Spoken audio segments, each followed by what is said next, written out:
God Shots, John F., and The Gift of Loyalty. One day as I was leaving the Malvern Center, I ran into a kind man named John F. and his dog, Skeeter. I took a picture of the two of them and later used AI on my Galaxy phone to create a beautiful image for him. It was one of the first small acts that would grow into a meaningful relationship. John drove a Honda CR-V hybrid and often talked about how great the gas mileage was. He was a longtime Honda owner, and that became one of many shared points of connection. I kept running into John at the Malvern Center, and eventually I noticed him arriving at the apartment complex where I was living at the time with my mother. After her divorce from my father, she had moved into an apartment at Renew, and my childhood home had been sold.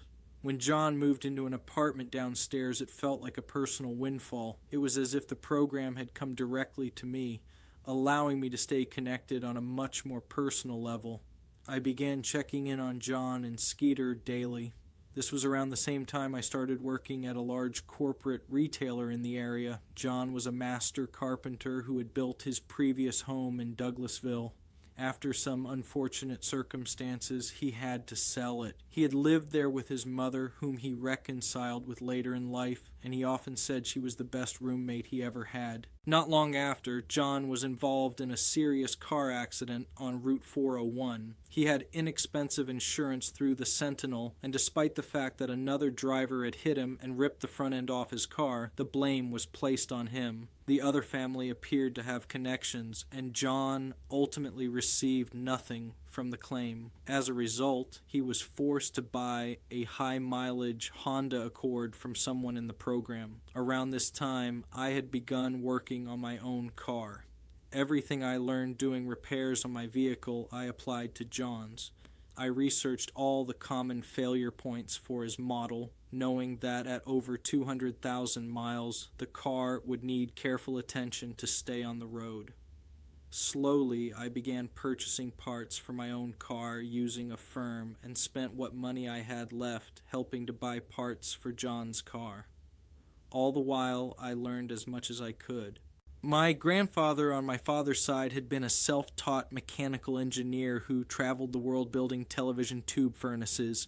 The other one was a Bell Telephone employee who had always done a variety of home improvements that he was very proud of, including refinishing the basements of all of his properties, including adding functional bathrooms. That understanding was always inside me. It simply needed to be uncovered after years of conditioning. Working on my vehicle and John's became the way it surfaced. In December 2024, my mother purchased a home in Chester Springs, closer to where I grew up. Shortly afterward, John was evicted from Renew under questionable circumstances involving a woman who was later exposed as dishonest. Many tenants were mistreated during that time, and John's belongings were stolen and sold. We were fortunate to leave when we did. John moved into a nearby hotel, allowing us to continue seeing each other almost daily. His resilience through physical trauma, decades of construction work, and displacement humbled me deeply. John taught me patience. He showed me that my expectations were often what disrupted my flow with life. Through his actions, he taught me that you cannot simply do whatever you want and expect things to work out. Life must be met with responsibility, presence, and gratitude. These lessons stayed with me. For his birthday, I gifted him something special. I submitted a photo of Skeeter to the Crunch Labs project Mark Robber was doing, sending selfies to space via satellite. The image returned months later, and John was overjoyed. During this entire time period, John would visit me at work regularly with Skeeter.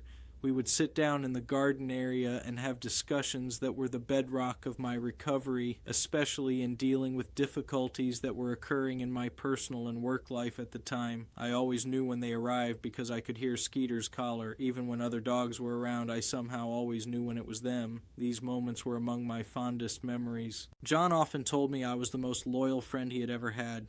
In truth, he helped me more than I could ever repay.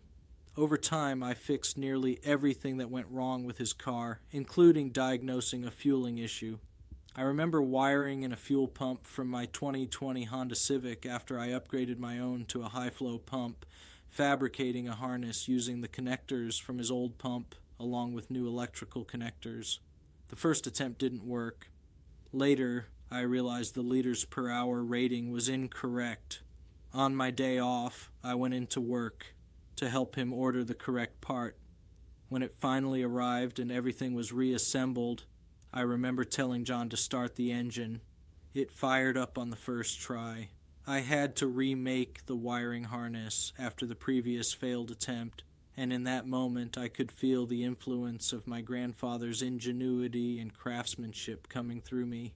Around the same time, I began the process of getting my record expunged through southeastern Pennsylvania legal aid. When I arrived that day under what felt like mysterious circumstances, I noticed a bucket from my workplace sitting on the office floor where I completed the paperwork. This small detail stood out to me, almost like a quiet reminder of where I was in that season of my life. I still had about half an hour left on the parking meter, so I decided to take a walk through Westchester. This was a town filled with layered memories for me, from childhood trips to the end of summer sale at Fairman's Skate Shop to long nights out later in life. That walk felt like a reckoning. Westchester held both joy and consequences for me. During my time in school there, I was deep in addiction and arrested multiple times. The transition to being on probation was anything but easy. In one particularly difficult week, I was violated 3 times by a new probation officer who seemed determined to make a name for herself. Walking through town that day felt like something I needed to do, a way of closing a chapter rather than reopening it. As I turned the corner toward a coffee shop, I noticed a beautiful woman walking with a small group. She turned and looked directly at me. As I continued on, I realized she was headed to the same place I was. I overheard her accent and waited calmly until the people she was with paused their conversation before speaking. I asked her name and whether she was from Spain. She smiled and told me she was from Colombia. I smiled back, grabbed my coffee, and made my exit. In that moment, I understood that she had been placed in my path, not as an invitation, but as a confirmation. I was not in a position to pursue a relationship, and I knew that. Instead of acting on impulse, I chose restraint. It felt like another quiet God shot, a reminder that I was being guided forward, not backward, and that choosing the right path sometimes means simply recognizing the moment and letting it pass. During this time, I also applied to a local university and for multiple state and federal grants. Everything began falling into place. I learned how important the record clearing was for my future because John had been denied a job which he needed desperately due to a charge nearly 40 years old. It felt like reading a book while being given the chance to rewrite my own chapters. John was placed in my life by divine orchestration. He had attended the Malvern Institute, just like my sponsor and many others who would become significant figures in my journey. John still lives at the hotel near my home, and I see him regularly. His car eventually failed, not because of my work, but due to a shop using the wrong coolant. During one trip to buy him an AIC sensor, I saw that only 2 locations had the part on was in Ambler, and the other was in Chester. When I looked up the Chester AutoZone on Google Maps, I saw that it was boarded up and rerouted to Ambler. That detour allowed me to stop at my grandparents' former home and take photos. A woman in the program, Denise, had told me that morning while having a discussion that God was setting something up for me to visit that place. I had the day free, and it happened effortlessly. Even during times when John was forced to sleep in Valley Forge Park and the wear on his car increased, I did what I could to keep him mobile, even securing professional repairs when needed. After repairing the front end with epoxy due to the increased travel, it had to be repaired another time.